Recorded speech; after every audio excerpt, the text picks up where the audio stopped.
So today we will be reviewing the Smart. Me, the Smart, me. You follow the humor, right?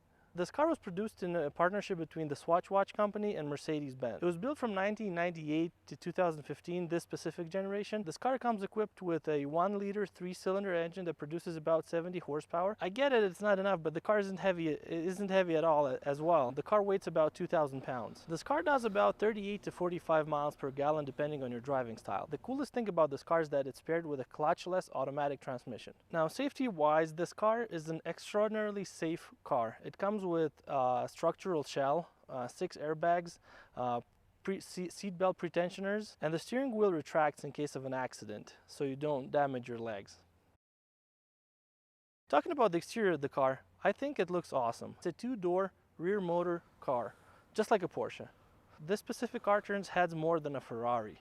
Everybody here in Castle Rock knows it, and specifically in the Facebook group of Dads of Castle Rock, everybody posts a picture of it every single day. Another cool quirk about this car is that the length of the car fits the width of a regular parking spot, and it comes equipped with a Range Rover style door opening for the trunk. Now the interior.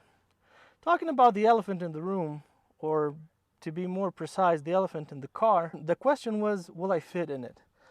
To be honest, I'm super impressed with how much room there is in here. I feel very comfortable. There's enough legroom. There's more legroom than in my MDX in this car. The seats goes back pretty far.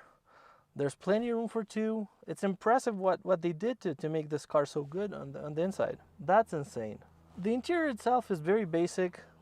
Nothing too fancy, but I like the way it looks. The designers did a great job in here. The only downside of this interior is the fact that the car doesn't come obviously equipped with Android Auto, Apple CarPlay, or even a rear view camera. But who needs a rear view camera when the rear of the car is about 5 inches from your back? Now, driving the Smart. First thing you realize when you start driving it is how heavy the steering wheel is, but that only happens at low speeds. If you go higher in speed, then the steering gets super light.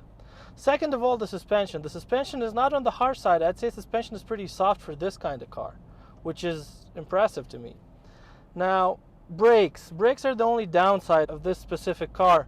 The brakes are pretty heavy and not very efficient. I'd say this car needs bigger and better brakes. Talking about the transmission in this car, the one thing I realize is that since it's a clutchless automatic, well, it's a manual transmission, it's a clutchless manual transmission, but shifts like an automatic.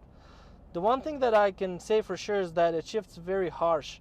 You can feel every single shift. It's like you're truly driving a manual gearbox. Talking about the competition, the only competition to this car that I can think of is the Mini. But the Mini is at least twice in size, much more expensive.